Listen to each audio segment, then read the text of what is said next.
Marcos 4, versículo 30. Senhor nosso Deus e nosso Pai, quero consagrar a Ti também esse momento, Senhor, de ministração da Tua palavra, pedindo, Pai, que nessa hora o Senhor tome a minha vida, o meu espírito, a minha mente, os meus lábios, para que a minha vida seja instrumento nas Tuas mãos, e cada um dos Teus filhos que está aqui de forma espiritual não ouça a voz do homem, mas possa ouvir a voz do Espírito Santo do Senhor. Vem e fala conosco, Espírito Santo, trazendo ao nosso espírito a Tua revelação, a Tua unção, o derramar da Tua vida e do Teu poder, a bênção que vem na forma de profecia para fazer com que a nossa vida seja exatamente a expressão daquilo que o Senhor deseja. E neutraliza, Pai, desde o maior dos inimigos espirituais até o menor, todos os anjos caídos, todas as hostes celestiais malignas sejam repreendidas, sejam neutralizadas e afastadas deste lugar, que nós consagramos ao governo absoluto do Espírito Santo, o qual nos dará entendimento e revelação de toda a vontade do Senhor, em nome de Jesus. Amém. Jesus diz uma parábola, que é a parábola do grão de mostarda. Disse mais: a que assemelharemos o reino de Deus? Ou com que parábola o apresentaremos? É como um grão de mostarda, que quando semeado é a menor de todas as sementes sobre a terra. Mas uma vez semeada, cresce e se torna maior do que todas as hortaliças, e deita grandes ramos, a ponto de as aves do céu poderem aninhar-se à sua sombra.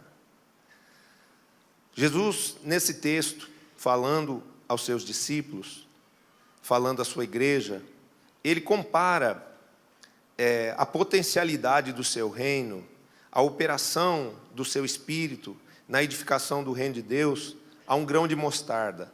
E esse texto nos revela que o grão de mostarda, ele é a menor de todas as sementes sobre a face da terra. Hoje eu estava ministrando esse texto aqui, e uma pessoa, quando ouvia a palavra, disse: olha, aqui tem um grão de mostarda, que eu guardo na minha Bíblia há bastante tempo.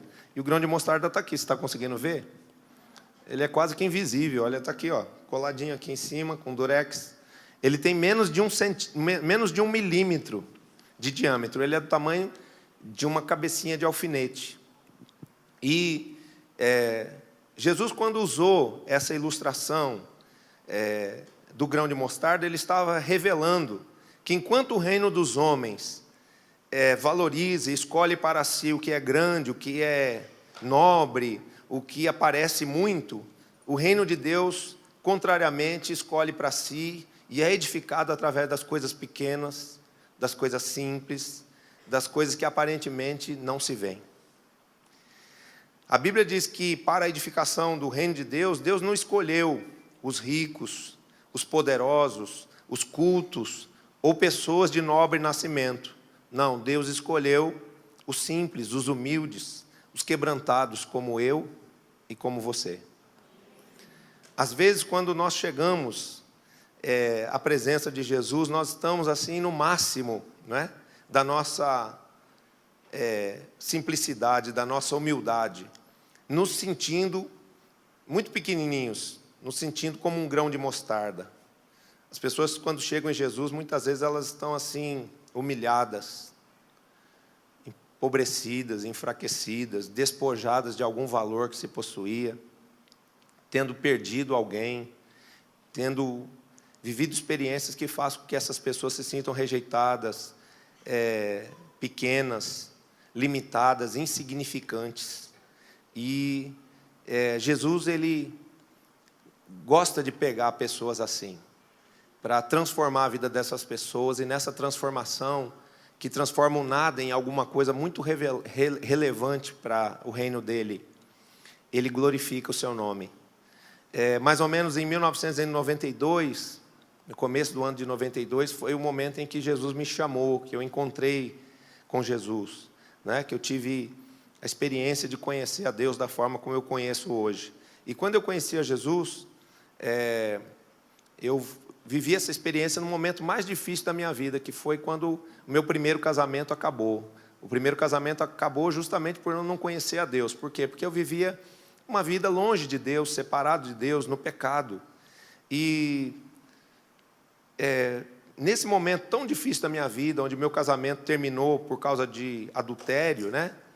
Tanto da minha parte quanto da parte da minha esposa, por causa de todos os envolvimentos espirituais que a gente tinha naquele momento, porque a gente andava por muitos caminhos, buscava a Deus em muitas coisas que hoje a gente sabe que não agradam a Deus. Nesse momento, foi um momento assim onde tudo ruiu. Então acabou o casamento. O casamento acabou porque o meu melhor amigo, meu sócio, foi embora com a minha esposa. Em poucos dias, em poucos meses, eu perdi a minha família, a minha filha, que naquela época tinha 6 anos de idade, foi embora com a minha esposa, e eu fiquei sem ninguém. Eu perdi a convivência, né, com a família dela, que era a minha família, porque a minha família mesmo mora no interior. E eu perdi os meus sonhos, né? A empresa que eu tinha construído foi por água abaixo. Um amigo que eu sempre confiei, que eu gostei muito, que vivia dentro da minha casa, que para mim era um herói, que para mim era uma pessoa que eu admirava, que eu amava muito, de repente me virou as costas, me traiu, me enganou, me roubou. E isso foi muito doloroso. E quando eu cheguei assim, né? Humilhado, fragilizado, deprimido, me sentindo um nada, me sentindo menor do que um grão de mostarda. Mas Jesus havia me escolhido. Jesus, nesse momento, estendeu a mão para mim, né? Uma pessoa me disse: olha, você está vivendo todas essas coisas, você está sofrendo dessa forma, porque você está longe de Deus, mas Deus te ama, Jesus tem um plano para você, e se você abrir seu coração para Ele, tudo vai mudar, você vai ser restaurado, você vai ser feliz de novo. E naquele momento eu criei naquela promessa, eu desejei aquilo para a minha vida, e eu me entreguei, né, a Jesus, que estava me dando uma oportunidade. E Jesus disse para mim, nesse momento, mesmo naquele abatimento todo que eu estava, né, eu estava como uma pessoa praticamente morta, sem esperança, sem alegria, sem vida, sem sonhos. O dia que eu cheguei naquele evento onde eu fui salvo, eu fui todo de preto, eu fui com uma camisa preta, uma gravata preta, um terno preto, era tudo preto. E eu estava branco de tanto chorar, branco de ficar sem comer, branco de sofrer, de passar noite sem dormir, já doente pela mágoa, pela amargura que estava dentro de mim, pelo ódio, que me fazia muitas vezes pensar, vai lá e mata os dois, e aquela coisa horrível. E nesse momento, que eu cheguei todo de preto assim, as pessoas disseram: você chegou aqui, você estava vestido com uma mortalha, você estava pronto para ser colocado dentro de um caixão e ser enterrado, né? Mas uma verdade espiritual existe, que é aquela de que tudo que entra no reino de Deus, ainda que esteja morto, ressuscita.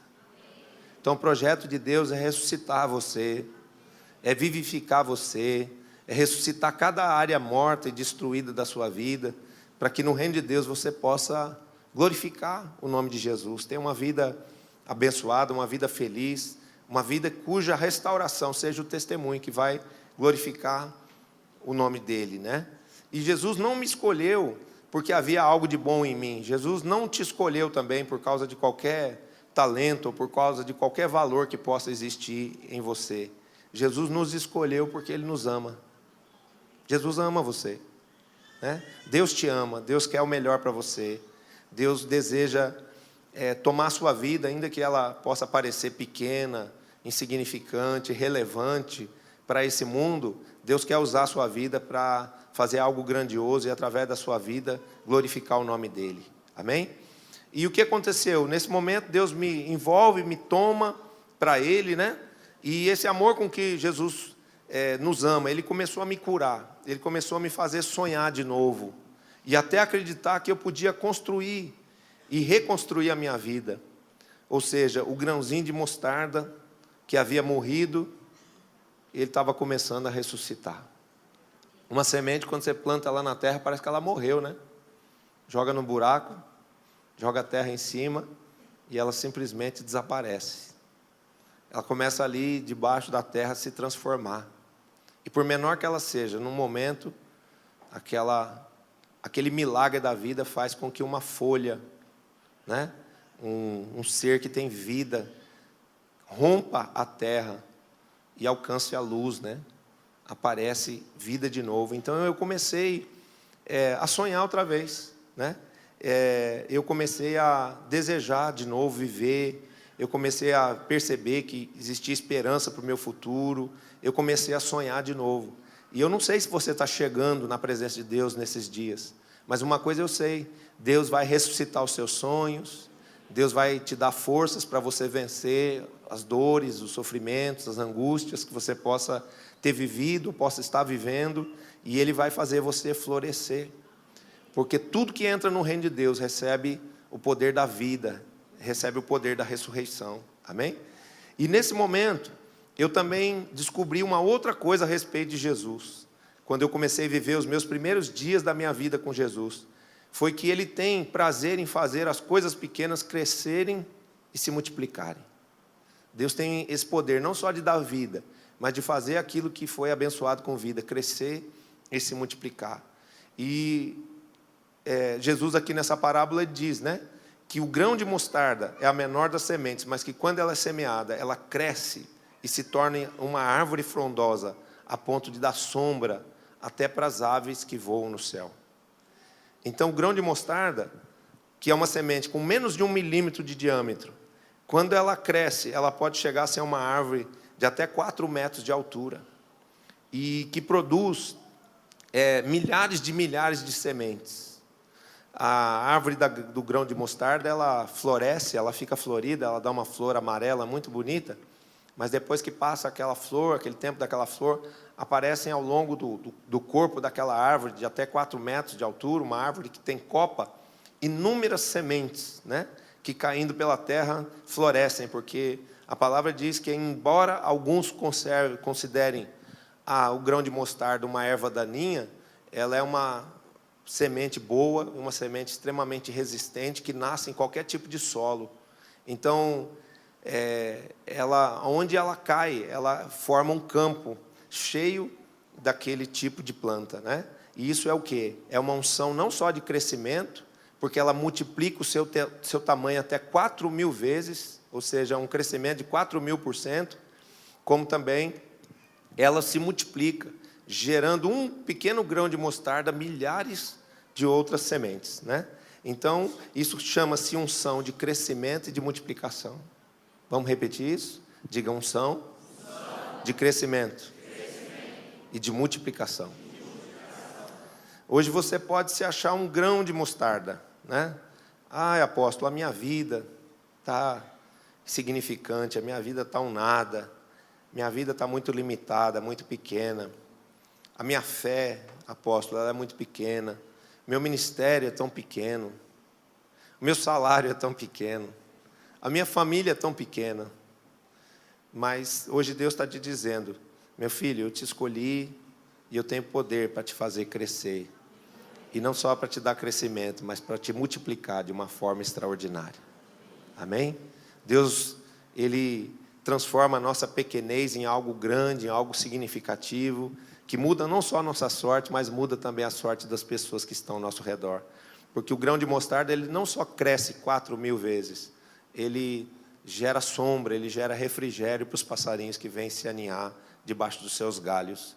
Então a ideia de Deus é nos fazer crescer espiritualmente e nos multiplicar, para que outras pessoas venham desfrutar desse amor, dessa fé, dessa unção que vai emanar da nossa vida quando Deus nos revestir de glória.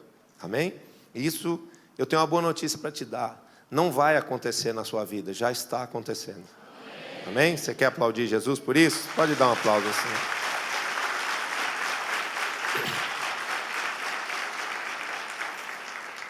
Ontem você já pôde ver um exemplo claro. Quem foi no ginásio, levanta a mão de novo. Glória a Deus. Ontem você já pôde ver ali, né, o grãozinho de mostarda, que tinha morrido, que ressuscitou, né? E que hoje é uma cobertura, hoje é uma sombra espiritual para a vida de milhares de pessoas, né? Todas aquelas pessoas que estão lá, estão debaixo da minha cobertura. Eu exerço uma influência espiritual sobre a vida daquelas pessoas. Mas Deus fez isso através de uma pessoa que se achava nada, uma pessoa que ficou sozinha, uma pessoa que ficou sem valor. Eu me senti uma pessoa humilhada, rejeitada. Você não tem ideia de como é profunda a dor do abandono. É muito difícil você ser deixado, você ser traído, você ser trocado por outra pessoa. E eu vivi isso na minha pele, né? E o que Deus fez? Porque eu me entreguei a Jesus, porque eu dediquei a minha vida a Deus e aos planos dele para a minha vida, Deus me restaurou, fazendo de mim uma pessoa útil, uma pessoa importante para o bem-estar, para a transformação da vida de tantas outras pessoas. Amém? Então, cada pessoa que está lá dentro daquele ginásio, ontem que estava lá dentro daquele ginásio, é semelhantemente como um grão de mostarda. É uma simples vida, mas que tem em Deus o potencial de influenciar a vida de muitas outras pessoas. Porque todos os que estavam ali não eram meramente membros de uma igreja ou assistentes de um evento, de um congresso, de um momento espiritual. Todos os que estavam ali, no conceito divino, têm uma chamada como líderes de avivamento. Você que está aqui hoje, você foi chamado, não foi só para conhecer Jesus e para receber de Jesus o perdão, a graça, a salvação. Você foi chamado para ser um instrumento nas mãos de Deus, para mudar o seu tempo, para mudar a geração na qual você vive. Amém? Você foi chamado para ser um líder. Você foi chamada para ser um líder, uma líder, né? E para a gente não ficar pensando em cada uma daquelas pessoas que estavam ali, porque eram mais de 11 mil pessoas, vamos pensar naquele ginásio como um grão de mostarda. Você já viu o Google Earth, que é aquele programa através do qual você no computador consegue botar um endereço lá, e aí você consegue ver uma casa segundo a visão do satélite. Então você vê uma casa, um prédio, dá para ver a nossa igreja, esse lugar onde nós estamos assim do alto. E aí você vê aquele prédio, mas ali existe um sistema onde você pode ir aumentando a altitude e vendo cada vez mais do alto. E quanto mais você sobe, mais aquele objeto que você estava focando, aquele prédio que você estava focando, vai diminuindo. Então imagine aquele ginásio, agora nós vamos viajar, agora nós vamos subir, né? Imagine aquele ginásio visto do alto, enorme, com 10 mil, 11 mil pessoas dentro. Mas vamos fazer ele ficar um grão de mostarda. Então sobe, sobe, sobe, sobe, sobe, né? E aquele ginásio ficou minúsculo, um grãozinho de mostarda em relação não só ao seu tamanho, mas a proposta espiritual de todas as pessoas, daquela grande multidão que estava ali dentro, de serem bênção, instrumento de salvação e de transformação na vida dessa grande cidade que é São Paulo.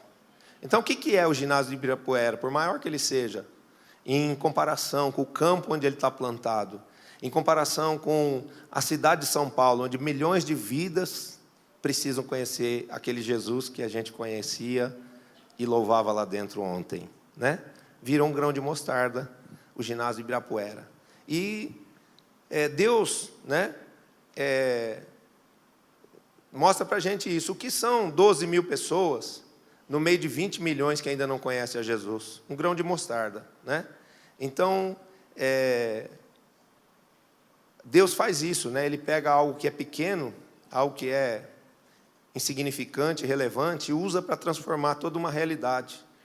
E Deus vai nos multiplicar de uma forma que nós vamos, apesar de sermos um grão de mostarda, nós vamos tocar São Paulo, nós vamos tocar o estado de São Paulo, o Brasil e as nações.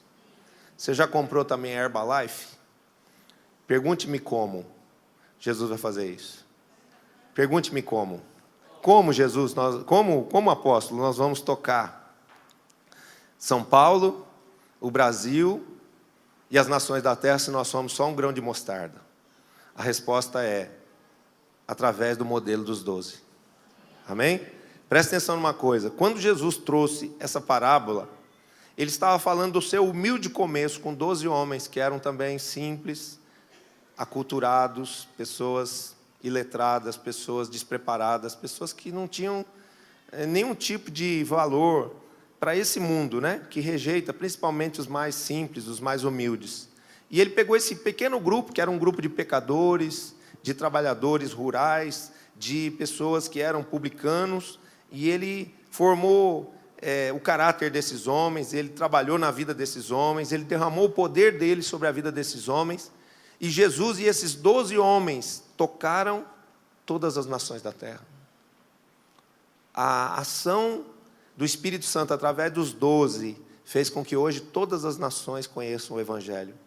Os 5 continentes foram alcançados por esse grão de mostarda. Então, Deus está falando o quê? Que o poder dele, essa unção de crescimento e de multiplicação, faz com que coisas mínimas, coisas pequenas, como uma pequena equipe de 12 pessoas, mude a sorte de um bairro, mude a sorte de uma cidade, mude a sorte de um estado, mude a sorte das nações da terra.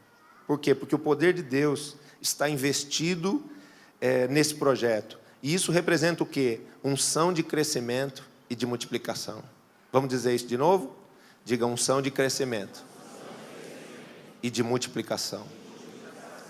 A unção de crescimento é a unção que me faz crescer espiritualmente, que me faz crescer até que eu amadureça, e eu me torne uma pessoa que não só pensa em si mesma, mas uma pessoa que sabe que no propósito maior de Deus, o desejo de Deus é que a nossa vida seja útil, seja uma vida valiosa para outras pessoas ao nosso redor. Nós fomos chamados para sermos instrumentos de transformação nesse mundo. Então, por essa unção com a qual Deus quer nos multiplicar, nós vamos crescer velozmente. Por quê? Porque nós temos a revelação dos 12. Nós temos a unção dos 12, que é a unção apostólica. Nós somos a visão dos 12. Amém?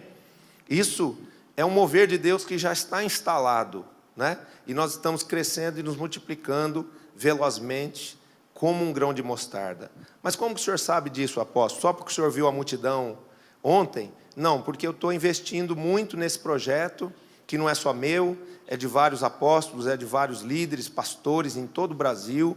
Hoje a visão em células no modelo dos 12, ela já contagiou o Brasil inteiro. O grão de mostarda já floresceu em todos os estados, né? Essa operação grão de mostarda está fazendo o Brasil ficar mais amarelinho em todos os lugares, né? Está florescendo aí a igreja em células no modelo dos 12, e eu estou com os meus olhos atentos naquilo que está acontecendo conosco. Então preste atenção. Olha que coisa interessante. Deus me deu essa palavra do grão de mostarda, e não saiu isso da minha mente, porque eu sabia que eu ia ter que ministrar no congresso. Eu falei: Senhor, me dá uma palavra, Senhor, me dá uma revelação. E não saía da minha mente o grão de mostarda, o grão de mostarda. E quando eu fui estudar isso, eu vi o quê? Que essa mostarda, que é a principal aqui, que cresce, que se multiplica dessa forma extraordinária, é a mostarda amarela. E qual é a nossa cor? No regional. A cor da El Shaddai é amarelo. E qual é a nossa cor quando a gente vai para o estado? Amarelo. Então eu pergunto para você, quem estava no congresso lá de 2010, em São Carlos? Quem estava lá? Vocês lembram que nós enchemos lá no ginásio, no estádio, aquela galeria lá que tinha lá em cima, era o anel superior. A gente pegou assim, 180 graus, e nós éramos 3.000 pessoas. Isso em 2010. Então preste atenção. Eu não estou falando de uma teoria, eu estou falando de fatos concretos. Eu estou falando de uma coisa que Deus está fazendo conosco. Nós enchemos lá com 3.000 pessoas, 180 graus ali da arquibancada do ginásio em São Carlos. Nós éramos 3.000 discípulos ali, os amarelinhos, né? E em 2011, nós pudemos fazer um outro evento no ginásio Mauro Pinheiro, ali em Ibirapuera também. Quem estava lá? Nós éramos 6.000. E ontem, se não tivéssemos feito esse evento na véspera do Dia das Mães, que não foi escolha nossa, foi Deus que escolheu que esse evento fosse ontem, porque não tinha outra data, foi a data que o Ibirapuera nos concedeu, foi a porta que Deus nos abriu, nós éramos praticamente 12.000 pessoas, né? Então, o que está acontecendo? Deus, através da visão das células, através do modelo dos 12, que não só nós, mas outras igrejas que estão sob a nossa cobertura, elas estão vivendo, estão praticando, estão fazendo disso um estilo de vida, que não precisa inventar nada, não precisa inventar nenhuma estratégia além do que a própria visão traz. Nós ganhamos as vidas, nós levarmos as pessoas para uma célula, nós levarmos as pessoas para o encontro, nós estimularmos as pessoas a entrar numa escola de líderes para que elas aprendam princípios da palavra de Deus, para que elas sejam formadas como líderes na sua casa, no seu ambiente de trabalho, no seio da igreja. E essa simplicidade da visão traz consigo uma coisa muito poderosa, que é a unção que está destinada a nós que somos o modelo dos 12. Então, essa unção é uma unção de crescimento e de multiplicação. E através dessa unção, Deus está fazendo o quê? Nessa simplicidade do processo. E também nessa nossa limitação, né? Enquanto líderes que estão aprendendo, enquanto estão fazendo, Deus está, apesar de toda essa nossa fragilidade, pelo seu poder, Ele está nos dobrando o tamanho todos os anos. Isso já está acontecendo, de ano em ano nós estamos crescendo e multiplicando. E eu queria projetar aqui o futuro e dizer, quem está disposto a andar com Jesus mais 15 anos? E quem está disposto a entregar sua vida para servir Jesus mais 15 anos? Ó, eu estou com 50, eu acho que eu vou ficar um coroão enxuto, bonitão, com 65 anos, mas assim, servindo a Jesus. Obrigado pela subida. É brincadeira. Só estou dizendo assim, poxa, daqui 65 anos ainda vou estar jovem, ainda vou estar com gás, ainda vou poder gritar, graça e paz, igreja do avivamento. Ainda que eu tenha ficado rouco, porque o som estava maravilhoso lá naquele altar lá ontem, né? Deixando todo mundo surdo, né? Então, vamos lá. Então, nós éramos 12 mil. E quanto a gente vai ser, se Deus trouxer essa unção, essa porção dobrada sobre a nossa vida aí, em 2013? Nós vamos ser 24 mil. Vocês estão enxergando ou precisa apagar mais luz? Está dando para enxergar? Pessoal do fundo está enxergando? Não? Sim ou não? Tá, sim. Glória a Deus. Em 2013 nós vamos ser 24 mil. Em 2014 nós vamos ser quanto? 48 mil.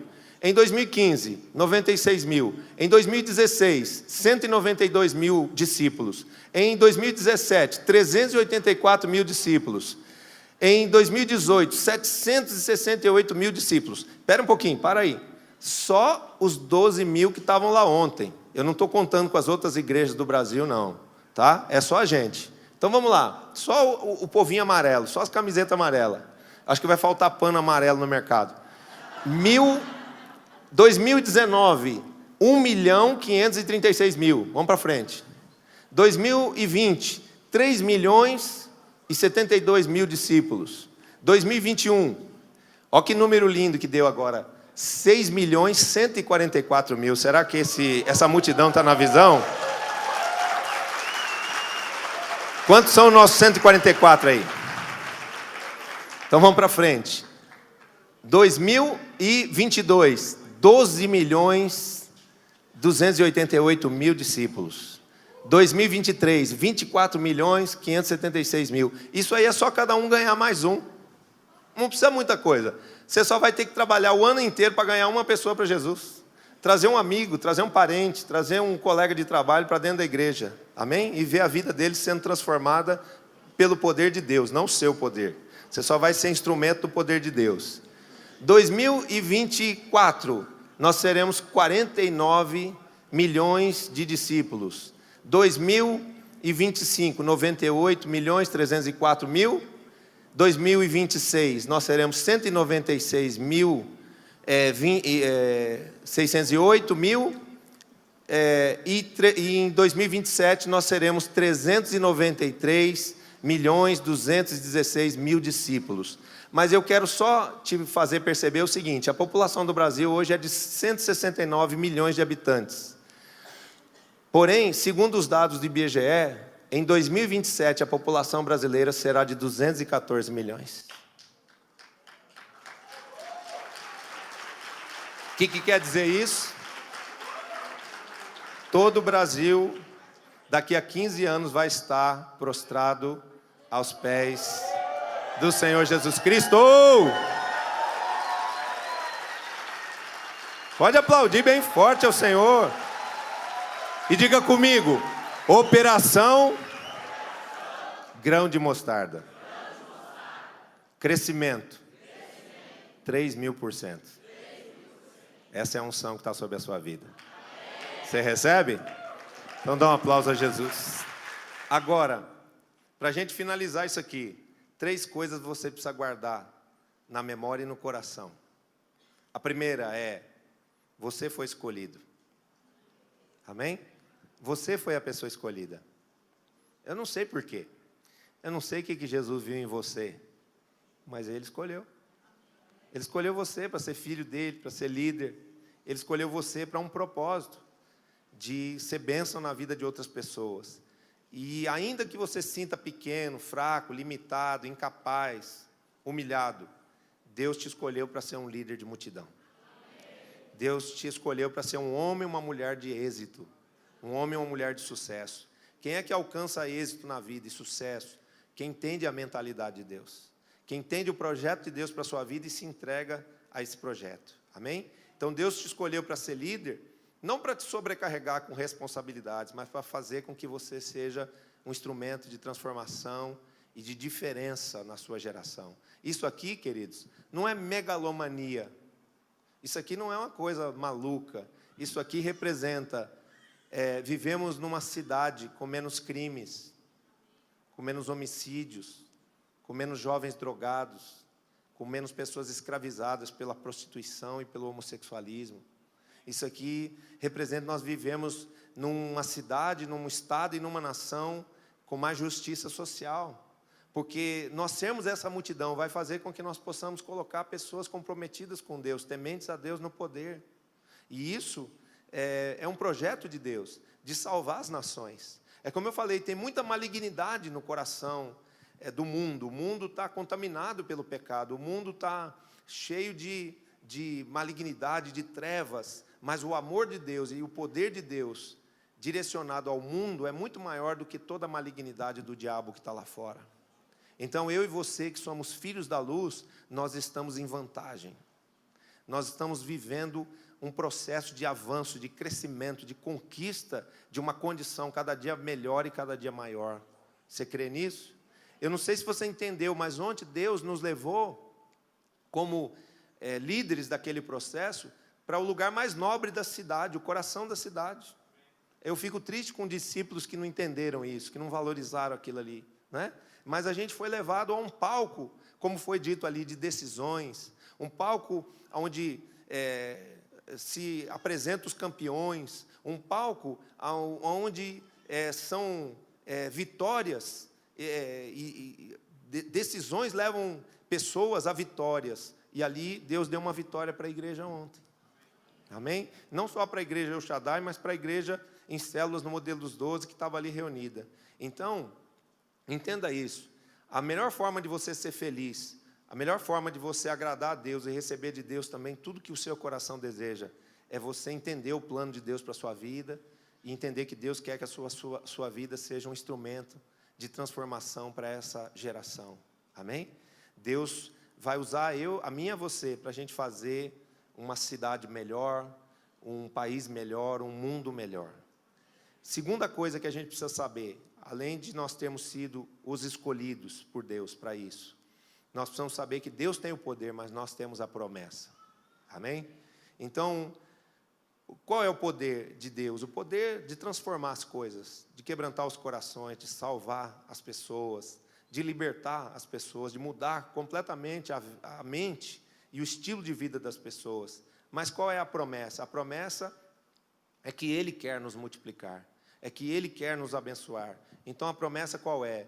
De que o Senhor nos multiplicaria extraordinariamente, que nós seríamos como as estrelas do céu e como a areia do mar, incontáveis, que o menor no nosso meio viria a ser 1000 e o mínimo uma nação forte. Então, por mais que você sinta um grão de mostarda, Deus está dizendo para você, eu te chamei e te fiz uma promessa de que se você crer em mim, se você se entregar ao meu plano, ao meu propósito, o menorzinho de todos, o que se sente mais fraquinho, mais limitado, vai ter 1000 discípulos. Vai ter uma multidão atrás de si. Amém? E eu digo para você, creia nisso e queira isso, porque isso é algo bom. Isso é algo maravilhoso. Amém? Então, o fator multiplicador está no modelo dos 12. E qual é a chave? Primeiro é você ser discípulo, é você ser 12. E a segunda chave de vitória na tua vida é você gerar 12. Você cuidar de pessoas, você investir em fazer discípulos que te sigam, para os quais você aponte o caminho de Deus, para os quais você mostre o reino de Deus. Amém? Se hoje eu sou a cobertura dessa grande multidão que você viu lá, é porque eu tenho uma equipe de 12. Aliás, eu não tenho uma, eu tenho 2, que são excelentes, né? Por isso, mais uma vez, eu quero agradecer a toda a minha equipe de 12, que faz o meu ministério ser uma referência, ser uma influência para tantos outros ministérios, para tantas outras igrejas, amém? E só que antes de ser líder de multidão, eu sou discípulo, e você viu meu pastor lá, né? Você viu que eu sou tão discípulo que eu fui honrado pelo meu pastor, que veio de longe, que viajou, que deixou a gente para trás, para poder estar comigo, para poder estar com você ali. Então, isso representa o quê? Que para a gente poder fazer discípulos, primeiro a gente precisa ser discípulo. Então, queira ser discípulo. Vá para uma célula, faça da frequência numa célula, uma vez por semana, um compromisso com Deus. Se você não levar Deus a sério, Deus não vai poder levar a sério os seus sonhos, os seus projetos, aquilo que você deseja que Deus faça por você. Mas se você se comprometer com Deus, se você se envolver com Deus, se apaixonar por Deus, não vai ser peso mais você ir para os compromissos. Você não vai para um congresso, você não vai para um evento por obediência, você vai por paixão. Você vai por amor, você vai por vontade de ser tocado por Deus, de ser envolvido pela presença de Deus. E isso é ser discípulo, amém? E quem é discípulo, gera discípulos. Por quê? Porque ninguém consegue ser pai antes de ser filho. Todo mundo é filho primeiro, depois se transforma em pai. Quem não é filha, não pode ser mãe, né? Então a gente precisa ser filho primeiro, essa é a ordem natural das coisas, para depois ser pai ou mãe. E a gente primeiro precisa ser discípulo, para depois poder ser discipulador, para poder ser líder. Então seja discípulo de verdade, né? Tenha uma aliança com Deus, tenha uma aliança com o seu líder, busque aprender de alguém, seja 12 de alguém, porque quem é 12 de verdade, vai ter 12 de verdade também. Você quer os seus 12? Quem aqui quer os 12? Então que Deus te abençoe, que você receba esse presente de Deus, porque eu tenho os meus 12 e eles são um presente na minha vida. Em nome de Jesus. E a terceira coisa, para finalizar, é que a semente, para crescer e multiplicar, ela primeiro precisa morrer. Amém? Então, se você quer o êxito, a honra, a alegria, a prosperidade, a multiplicação que Jesus quer te dar, você precisa mergulhar em Deus. Você precisa morrer para esse mundo e morrer para a sua própria vontade. Você precisa decidir, desde o seu coração, com o seu arbítrio, se entregar totalmente a Jesus e ao plano dele para a sua vida. Amém? Se você fizer isso, o que vai acontecer? Você vai entrar numa outra dimensão de vida, onde a vida de Deus, o poder sobrenatural de Deus vai conduzir o seu caminho. Eu não sou uma pessoa mais que escolhe o que eu quero fazer, eu faço o que Jesus me permite fazer. As pessoas, apóstolo, vem aqui na minha casa, vá a um tal lugar, faz aquilo, o senhor pode fazer o meu casamento? Fala, querido, eu estou sempre com o meu coração disposto a agradar todo mundo, a visitar esse, a fazer o casamento daquele, a estar aqui e estar acolá. Mas eu não sou dono mais da minha vida nem da minha agenda. Eu só faço o que Deus me permite. E isso é uma coisa maravilhosa, porque isso é viver na dimensão do Espírito. Isso não quer dizer que eu não dou atenção às pessoas. Se eu não desse atenção às pessoas, se eu não amasse as pessoas, eu não teria uma multidão de gente me seguindo. Então, viver no Espírito não significa desconectar desse mundo. Não, viver no Espírito significa viver numa obediência, onde Deus traça nosso caminho. E Deus quer que você viva assim. Se você viver assim, você vai ter menos preocupações, você vai fazer menos escolhas erradas, você vai entrar em menos problemas, você vai ter muito mais alegria, paz e sucesso. Amém? Olha essa experiência, esse exemplo do grão de mostarda. O grão de mostarda, ele tem muito pouco a oferecer, mas ele oferece tudo que ele tem. Ele é tão pequenininho, mas quando ele vê o buraco aberto, ele se joga dentro. Ele fala assim, a minha chance é agora. Se joga dentro da cova e fala assim, manda a terra, Deus, né? E aí ele morre, mas quando ele morre, ele ressuscita. E quando ele ressuscita, ele cresce 3.000%. Quando ele ressuscita, a vida dele não tem comparação. A glória da segunda casa com a da primeira, né? Primeiro ele era só um grão de mostarda, de menos de um milímetro de diâmetro. E agora ele é uma árvore florida, linda, de 3, 4 metros de altura, que dá outras milhares de sementes. Então a gente, para poder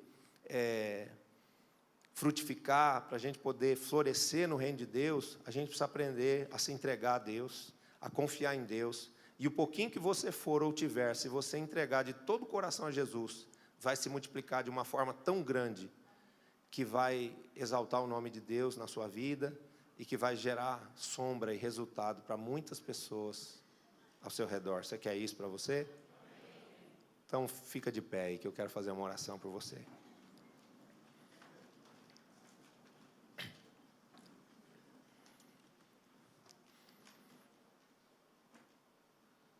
Senhor nosso Deus e nosso Pai, eu quero pedir que o Senhor dê a cada um desses teus filhos a capacidade, meu Deus, de na sua fragilidade, na sua pequenez, na sua insignificância humana, receberem em si mesmos a grandeza, a nobreza, a magnitude, Pai, dos teus sonhos, dos teus projetos e propósitos, e também a grandeza da tua glória, do teu poder, para que ainda que, sendo pequeninos, sendo insignificantes diante da tua grandeza, do universo que o Senhor criou, a nossa vida possa fazer diferença nesse mundo, a nossa vida possa ser relevante perante os teus olhos santos. Que o Senhor nos faça morrermos para nós mesmos, que o Senhor nos faça nos entregarmos totalmente a Ti. Que todo o nosso ser, Pai, o nosso espírito, a nossa alma, o nosso corpo, a nossa vida, a nossa casa, tudo que somos, tudo que administramos nessa vida, possa ser entregue a Ti, devolvido para Ti, para que nós saibamos, Pai, que nas Tuas mãos nós seremos muito maiores, nós seremos muito melhores, e os resultados da nossa vida vão fazer diferença, uma diferença positiva, benéfica, na vida dos nossos familiares, na vida das multidões que estão ao nosso redor. Que o Senhor nos ajude a vivermos essa experiência de não sermos pessoas que vivem sempre as mesmas coisas, mas que nós possamos morrer e ressuscitar, que nós possamos viver a nova vida, a vida espiritual, a vida sobrenatural que há em Cristo Jesus, e que o fruto disso seja crescimento e multiplicação na nossa vida, para a glória do Teu nome, em nome de Jesus. Amém.